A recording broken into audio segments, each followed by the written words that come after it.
Bonjour et bienvenue à tous et à toutes. On va commencer le travail de cette journée d'études qui a pour titre Régime de circulation et construction du savoir, 16e, 18e siècle. C'est une journée qui va se faire en deux langues, en anglais et en français. Bien sûr, quand il y a une intervention dans une langue, j'imagine que normalement on va aussi poursuivre la discussion dans la même langue. Mais s'il y a des gens qui ont envie de passer, de poser des questions dans l'autre langue, je suis là pour assurer un peu la traduction. Et il y a un certain nombre de personnes ici, même parmi les intervenants, qui sont plus ou moins bilingues, donc il n'y a pas de problème normalement pour ça. L'idée de cette journée m'est venue en effet dans des discussions que j'ai tenues avec un ami et collègue Kapil Raj de l'École des hautes études en sciences sociales. Ça fait assez longtemps qu'on travaille ensemble dans plusieurs cadres et aussi on a participé dans un séminaire en commun jadis quand j'étais à l'École des hautes études en sciences sociales. Et notre idée, c'était de profiter de plusieurs conjonctures. Il y a tout d'abord, bien sûr, ce cadre de l'histoire globale qui nous est donné par cette chaire au Collège de France. Il y a aussi un intérêt croissant pour ce qui est les conversations, disons, entre histoire globale et histoire des sciences. Et entre autres, le fait que Simon Schaffer, ici présent, a prononcé la conférence Marc Bloch l'année dernière, c'était aussi une occasion de voir un peu le renouveau de cet intérêt, et même dans le cadre de cette institution-ci.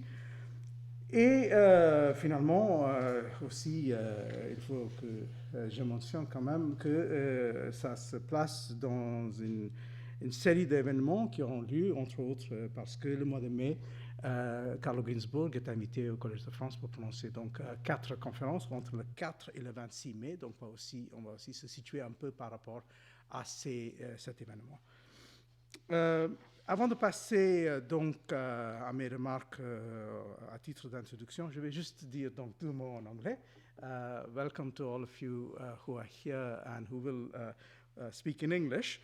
As I told the participants at the outset when I sent out my circular email, we'll try to run this as a bilingual event. So those of you who will speak in English will, of course, speak in English. And the discussion, we hope, will also be largely conducted in English after those papers. If there's a need to pass from one language to another between the audience and those who are asking questions, well, I'm there to help you. And so indeed are several people here who are more or less perfectly bilingual, so there shouldn't hopefully be too much of a problem with that. Not to repeat exactly what I said just now in French, this is a sort of an event which is linked to the chair, the sort of multi-year chair that I hold in the Collège de France right now. So it's linked to obviously global history and the interest in global history in Paris and to connected history to some extent. And also to the history of science, which is something which has been long practiced in Paris, in the Centre Coiré and elsewhere, but perhaps not always in relation to global history. So this is an occasion to profit from a potential synergy between these two areas. And it so happens also that we have a series of other events which we hope this will also be conceived of in relation to notably the series of lectures that Carlo Ginzburg will deliver here in the Collège de France in the month of May. Alors, donc je passe à mes remarques d'introduction portant donc sur la question des régimes de circulation et histoire globale. Bien sûr, il y a plusieurs façons d'aborder cette question et on verra ça aussi dans le cadre des communications d'aujourd'hui. J'aimerais donc commencer en signalant un certain nombre de ces discussions qu'on a eues par le passé. Bien sûr, il y avait déjà, il y a fort longtemps, tout au long du XXe siècle, un cadre qui était donné pour le XVIe et le XVIIe siècle, qui était le cadre de ce qu'on appelait sans trop d'état d'âme, l'histoire de l'expansion européenne. Il y avait des centres dans le monde qui portaient plus ou moins ce titre. Il y avait des séries de livres, par exemple en anglais, une série très connue, célèbre, dirigée par John Plum, qui portait exactement sur cette question-là, où il y a eu un certain nombre de contributions tout à fait notables, par exemple par l'historien anglais Charles Boxer, ou par la suite par l'historien américain Holden Faber, et ainsi de suite. Donc ça, c'était un cadre où la conception qu'on avait d'une histoire globale était essentiellement une histoire impériale, et parfois une histoire transimpériale, c'est-à-dire en mettant ensemble plusieurs empires, des empires en concurrence, comme bien sûr le portugais et l'espagnol, ou plus tard le néerlandais et l'empire britannique, par exemple, et même parfois dans des cadres plus ambitieux, en prenant en compte, par exemple, l'empire russe, qui n'était pas tant un empire maritime, mais néanmoins qui avait aussi participé dans ce cadre de la concurrence entre empires au XVIe et XVIIe siècle. Puis, il était aussi vrai que même en réfléchissant sur l'histoire à plus long terme de l'économie politique, si on prend ce livre, Rester célèbre, là vous voyez donc la traduction française de 1781, mais aussi l'original publié, comme il s'avère, l'année fatidique de 1776. Alors là, dans ce livre sur la richesse des nations, Adam Smith, penseur, philosophe écossais, en fait, a toute une série de réflexions portant sur cette question de l'histoire globale. Il y a cette phrase devenue presque une espèce de cliché chez Smith, dans cette célèbre phrase où il dit que les deux événements les plus importants de l'histoire de l'humanité sont la découverte de la route du Cap et la découverte de l'Amérique par les Européens. Donc, cette phrase qui est citée maintes fois, mais parfois aussi sans prêter assez d'attention aux phrases et aux pages qui vont suivre cette phrase, dans lesquelles, en fait, Smith va essayer quand même de faire un exercice un peu d'encadrer ce problème de ces deux routes de commerce, en disant que en réalité, les choses n'étaient pas aussi simples que ça. Les choses n'étaient pas aussi simples que ça, ni d'un point de vue d'histoire économique, ni, disons, d'un point de vue moral.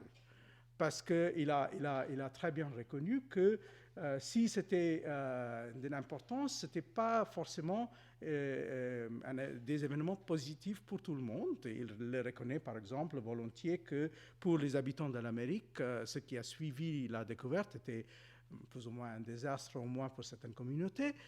Et puis, il y a aussi ce développement très célèbre chez Smith où il nous explique qu'en réalité, les pouvoirs et les nations européennes n'ont pas su profiter vraiment de ces découvertes pendant quelques siècles.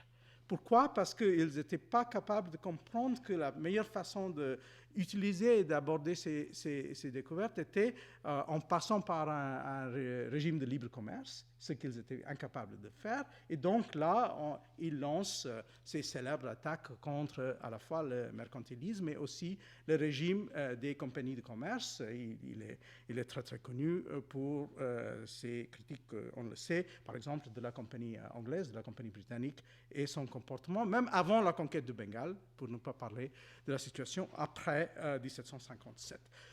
Voilà, donc pour Smith, il y a déjà une certaine présentation des choses, d'un certain type d'histoire globale, où en fait, c'est une histoire où il y a des pouvoirs et des tendances opposées qui sont dans une espèce de lutte constante, et en fait, même s'il reste plutôt optimiste pour les résultats de cette bataille, il n'est pas clair que jusqu'en 1776, c'est les forces, disons, du commerce et de l'ouverture qui ont gagné contre les forces de la fermeture et, disons, les forces qui sont représentés à la fois par des États et par d'autres institutions semi-étatiques comme les compagnies de commerce.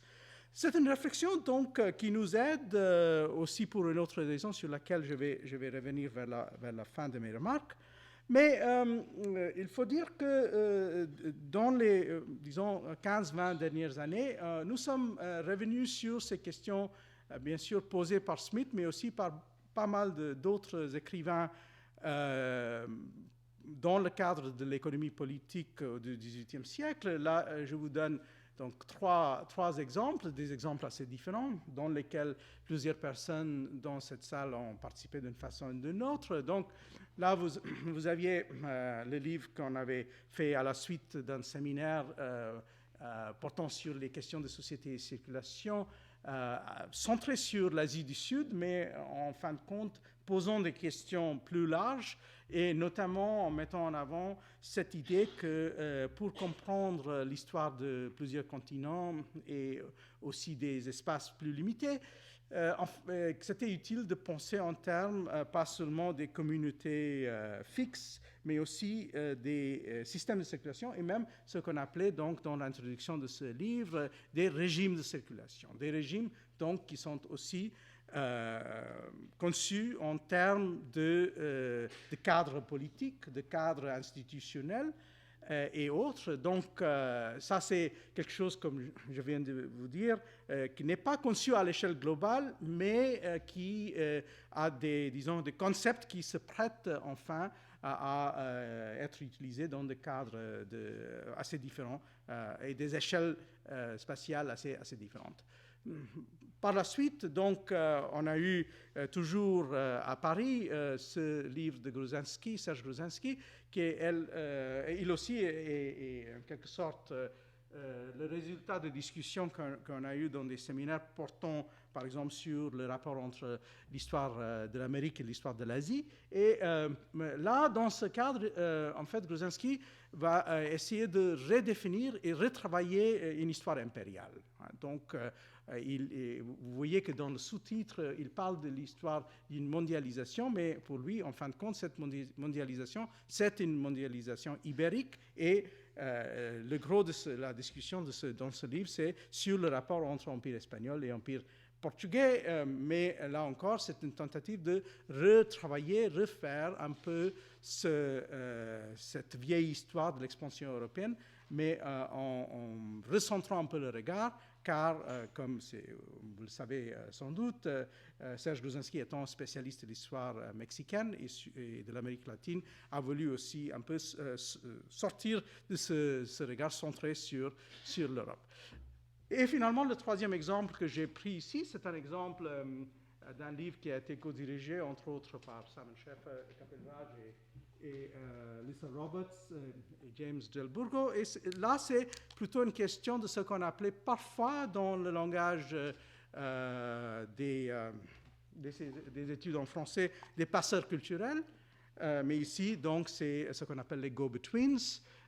Donc, pour passer à une description, disons, plus macroscopique, à la question des agents que font justement le passage et qui sont là parfois pour faciliter les choses, mais il faut dire aussi parfois, et là on revient un peu à Adam Smith, il faut aussi dire qu'il y a des go-between qui sont en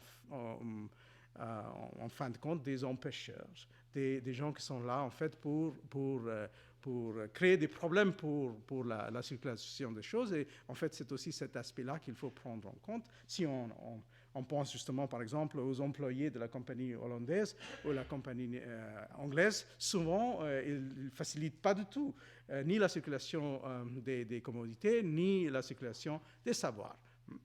Alors, donc, trois exemples, trois projets qui sont en quelque sorte en conversation, entre autres parce que parfois on retrouve les mêmes participants, ou plus ou moins, mais aussi des projets qui ont chacun son intégrité et des idées un peu différentes.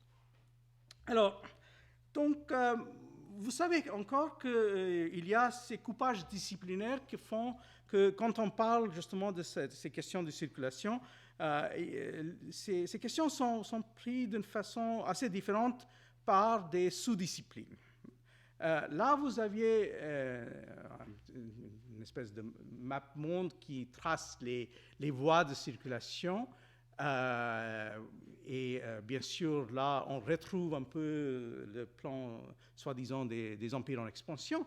Mais pour nous, ce qui est intéressant, c'est que, par exemple, c'est à partir des constructions comme ça que, depuis très longtemps, depuis au moins les années 20, mais certainement dans les 20 ou 25 dernières années, on a beaucoup parlé, par exemple, de la question de la circulation de l'argent. Donc, les historiens qui font l'histoire monétaire sont au centre d'une série de discussions. Et là, vous voyez, en quelque sorte, le même argent qui circule pour produire des reales de ocho, puis les roupies moghols et la production chinoise qui est quand même assez importante à l'époque, car la Chine, finalement, est le pays le plus important pour la consommation mondiale de l'argent au XVIe, XVIIe siècle. Et ce n'est pas seulement l'argent américain, on le sait maintenant, mais c'est aussi la production très importante d'argent japonais dans les années, disons, entre 1600 et 1660, 1650. Alors, pour la conception des choses chez les historiens de l'argent et la circulation de l'argent, et je vais me pencher un peu sur ça, parce que souvent on a utilisé l'argent comme une espèce, pas seulement comme objet, mais comme métaphore. Donc souvent on a aussi pensé qu'à partir de l'argent, on pouvait penser toutes sortes de processus de circulation. Mais je vous donne quelques raisons pour lesquelles, en fait, même l'histoire de l'argent n'est pas si simple que ça. Vous savez que quand on a commencé les discussions à l'échelle globale sur l'argent, et là on revient par exemple aux études de gens comme Earl Hamilton, dans l'époque entre les deux guerres, il y avait une idée que le processus de circulation de l'argent au XVIe, XVIIe siècle, c'était un processus essentiellement d'homogénéisation.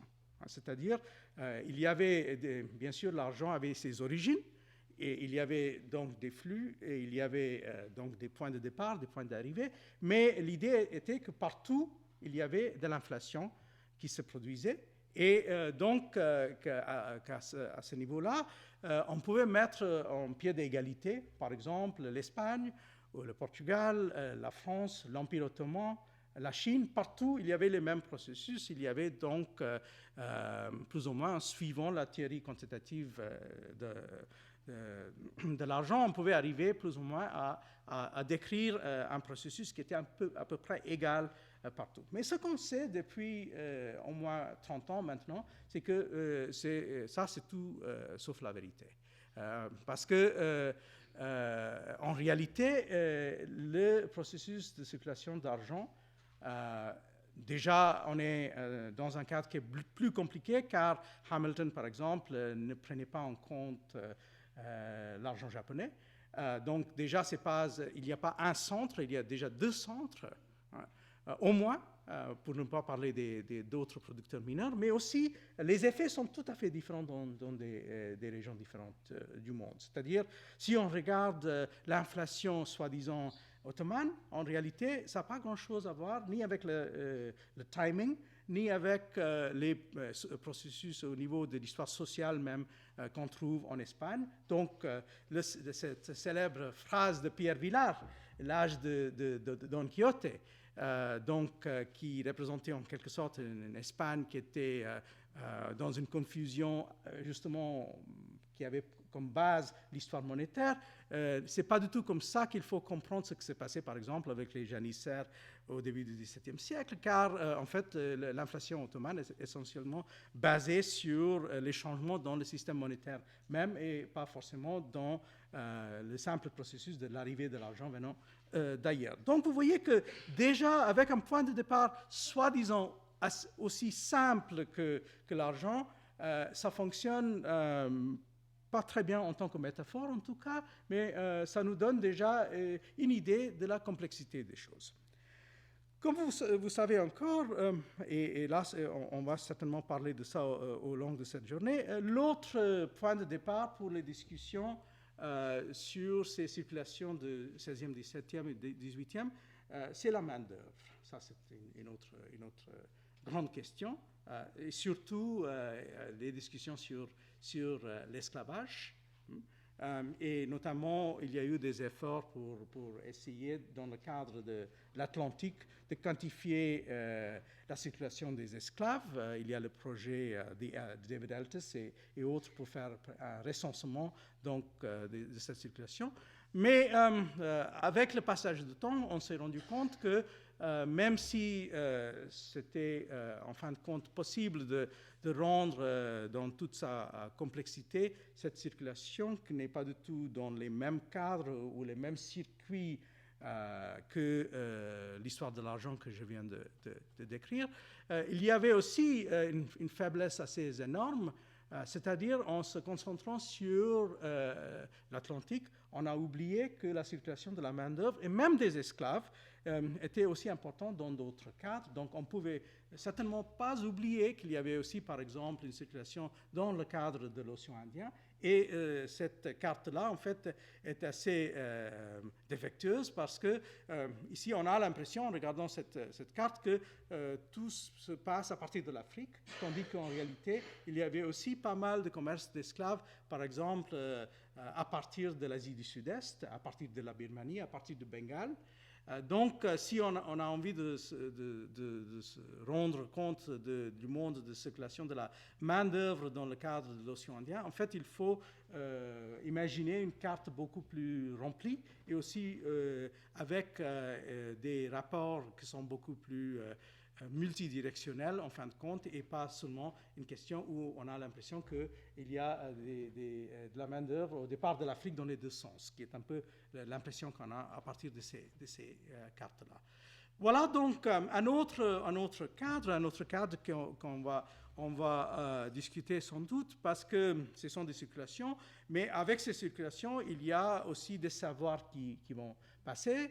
Il y a des savoirs écrits, mais aussi des savoirs oraux. On a beaucoup parlé de ça, par exemple, dans le cadre de l'histoire brésilienne. L'arrivée des esclaves de l'Afrique, ça veut dire aussi qu'il y a des technologies quotidiennes qui vont passer justement avec ces gens de l'Afrique au Brésil.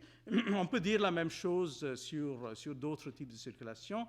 Par exemple, dans les derniers temps, on commence tout juste à se rendre compte de l'importance de l'arrivée, pas en masse, mais quand même en nombre appréciable d'Africains en Inde, par exemple au 15e, 16e siècle. Et ces gens-là aussi ont des technologies, surtout des technologies militaires, qui s'avèrent assez importantes dans ce cadre en particulier. Et bien sûr, on ne peut pas oublier le cadre donc, qui nous est donné par cette fameuse formule de l'échange colombien. Donc, phrase de Alfred Crosby, mais qui nous parle justement de ces thèmes qu'on va aussi traiter aujourd'hui, la circulation des plantes, par exemple, mais il ne faut pas oublier encore une fois que ce n'est pas dans un sens que ça se fait. Souvent, on a fait comme si, c'est surtout dans le cadre de l'exportation de l'Amérique vers l'ancien monde que ça se fait, tandis qu'on verra que c'est beaucoup plus compliqué que ça par rapport à la situation du 16e, 17e. Il y a aussi, et bon, si on est à Paris, et on ne peut quand même pas oublier l'histoire des microbes. Alors donc, il y a aussi cette histoire de circulation de microbes qui avait été discutée, entre autres, assez longuement par Emmanuel Leroy-Ladurie dans un certain nombre de ses travaux. Donc, on a tout ce cadre qui nous est donné, à la fois, là, vous voyez encore dans une carte où on a l'impression que la plupart de ces choses se passe dans le cadre de l'Atlantique, mais en réalité, c'est plus compliqué que ça, car il y a des échanges qui se font par le Pacifique, et j'ai même montré dans un certain nombre de mes cours de l'année dernière que, par exemple, déjà au début du XVIIe siècle, on voit les Khoikhoi, les Khoisan en Afrique du Sud qui sont en train d'utiliser le tabac. Donc, il est arrivé assez vite là. On sait que le tabac, par exemple, est arrivé en Chine au début du XVIIe et ainsi de suite. Donc, vous voyez qu'il y a toute cette série d'échanges qu'il faut donc prendre en compte. Donc, si on réfléchit sur cette question des savoirs, il y a différents types de savoirs qu'il faut prendre en compte. Des savoirs qui passent donc par l'écrit, des savoirs qui passent donc par la voie de l'oralité, beaucoup plus difficile à saisir. Dans le cadre de l'écrit, bien sûr, on sait maintenant qu'il faut bien sûr donner l'importance qu'on doit à l'imprimerie et aux livres imprimés, mais il ne faut pas oublier que le 16e, 17e et le 18e siècle, c'est encore un monde de manuscrits. Et surtout parce qu'il y a des parties du monde, par exemple l'Asie du Sud, où l'imprimerie n'avait pas beaucoup d'importance avant 1750. Il y a eu quelques livres imprimés au XVIe siècle, mais l'essentiel du savoir écrit passait par d'autres voies, et c'est la même chose aussi pour l'Empire ottoman, même si on a commencé avec ce célèbre cas de Mutefferika dans les années 1730 d'imprimer quelques livres. Mais il y a aussi ces autres types de savoir, donc des réflexions, même beaucoup avant Adam Smith, sur la question des implications presque à l'échelle mondiale par les participants dans ce processus. Quelques-uns très inquiets, quelques-uns aussi très optimistes. Je vous fais remarquer ce livre que pour moi reste très important, un peu oublié malheureusement, il faut dire, le livre de Richard Grove sur Green Imperialism, car là, dans ce livre, il reprend un peu un certain nombre des idées d'Alfred Crosby, même dans le titre, on voit des reflets. Mais ce qui est surtout intéressant pour nous, c'est comment Richard Grove a essayé de combiner une histoire donc écologique, une histoire sociale et une histoire des idées, en prenant en particulier le cas, par exemple, des penseurs physiocrates au XVIIIe siècle qui avaient des réflexions sur comment ces processus de circulation avaient eu des effets souvent très néfastes sur des écologies en prenant le cas d'un certain nombre d'îles où donc il a essayé de nous présenter les difficultés qui étaient le résultat justement de ces processus de circulation. Donc le savoir allait un peu à l'encontre des nouvelles circonstances, surtout du XVIIe et XVIIIe siècle. Donc pour terminer, je vais revenir à un personnage qui me fait remonter en fait au tout début de ma carrière, quand j'étais un peu indécis entre des études d'économie politique et d'histoire économique. Personnage qui, dans les derniers temps, a eu un renouveau d'intérêt, qui est Turgot. Turgot qui était ministre, mais Turgot qui était aussi quelqu'un qui avait pas mal réfléchi justement sur la question, comme dit le titre de son texte le plus célèbre, sur la formation et la distribution des richesses. Turgot qui était un peu à mi-chemin, mais d'une façon assez compliquée, on le sait, entre les physiocrates, j'imagine qu'avec Simon Scheffer, on va peut-être revenir un peu à cette question, et Smith, c'est-à-dire entre ce monde centré sur l'agriculture, mais rappelons-nous que les physiocrates, pour eux aussi, la circulation était une métaphore essentielle. Mais là, avec Turgot, on se rend compte qu'il a une façon beaucoup plus équilibrée. Et par exemple, dans ce petit chapitre de la récapitulation des 5 différentes manières d'employer les capitaux, on voit qu'il essaie de faire une espèce d'exercice d'équilibre entre ces 5 manières qui sont d'acheter un fonds de terre, de placer son argent dans des entreprises de culture, de placer son capital dans des entreprises d'industrie ou de fabrique, de le placer dans les entreprises de commerce et de le prêter à ceux qui en ont besoin. Et pourquoi penser à Turgot? Parce que depuis un certain temps, on sait que Turgot n'était pas seulement donc, le ministre qui a repenser la question des prix qui était impliquée dans la guerre des farines, etc., mais aussi quelqu'un qui était, par le biais de sa famille, très impliqué dans les questions de l'Empire français. Son frère on le sait, à partir des travaux notamment d'Emma Rothschild, a été gouverneur de la Guyane française. Et Emma Rothschild a même essayé de nous démontrer comme quoi, à partir de Turgot, on peut voir qu'un endroit comme Angoulême était très impliqué dans ces systèmes de circulation à l'échelle, sinon globale, au moins à l'échelle de l'Atlantique. Et en fait, comment il y avait donc des passages de la main-d'œuvre recrutée pour la colonisation, de l'argent, des capitaux, et finalement, il y a aussi eu des réflexions sur le savoir, car finalement, c'est à partir des expériences malheureuses, il faut le dire, de son frère qu'en partie Turgot a aussi construit un peu son système économique. Mais il y a aussi une petite chose sur Turgot qu'il ne faut pas oublier, et c'est que si on regarde le texte de Turgot, on nous dit toujours, comme présentation de ce texte, que ce texte a été conçu pour enseigner deux Chinois qui étaient de passage à Paris. Et que c'était en dialoguant avec ces deux Chinois que Turgot est arrivé à construire ce texte. Alors, à première vue, on dirait que ça, c'est une espèce de topos, parce qu'il y a les lettres persanes, il y a les Chinois qui sont parfois présents chez Voltaire même, mais en réalité, des gens, et notamment il y a fort longtemps déjà, Henri Cordier avait pas seulement souligné que ces Chinois existaient bel et bien, mais il a même pu identifier ces Chinois, qui sont identifiés dans le texte de Turgot, etc., comme M. Ko et M. Yang, deux jeunes Chinois de Pékin. Mais en réalité, donc, Cordier a trouvé qu'ils étaient justement deux Chinois appartenant à des familles chrétiennes. Louis Ko, fils de Joseph Ko et Cécile Chao, et Étienne Yang, fils d'André Yang et de Catherine Li. Et en réalité, ces gens sont passés par Paris. Ils ont eu des conversations avec Turgot.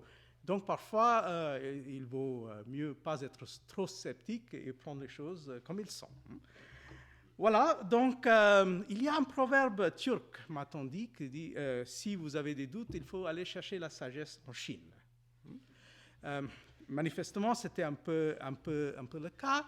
Et donc, vous voyez que même si on n'a pas de contribution aujourd'hui portant directement sur la Chine est au centre quand même d'un certain nombre de discussions. Soit la Chine, ici à droite, recevant le savoir jésuite comme la carte de Giulio Aleni, soit les Chinois en donnant leur savoir, comme on voit ici à gauche avec le livre récent de Timothy Brook. Mais là encore, même en reprenant ces deux images, on voit un peu la complexité des choses, car si le savoir d'Aleni est passé chez les Chinois, en fait, le savoir dans la carte de Chine est resté bloqué, car il n'y avait personne pendant des siècles pour lire la carte qui avait été amenée à l'usage de M. Selden. Donc c'est à la fois avec ces processus donc, de circulation, mais aussi de circulation empêchée qu'on va peut-être démarrer notre discussion d'aujourd'hui.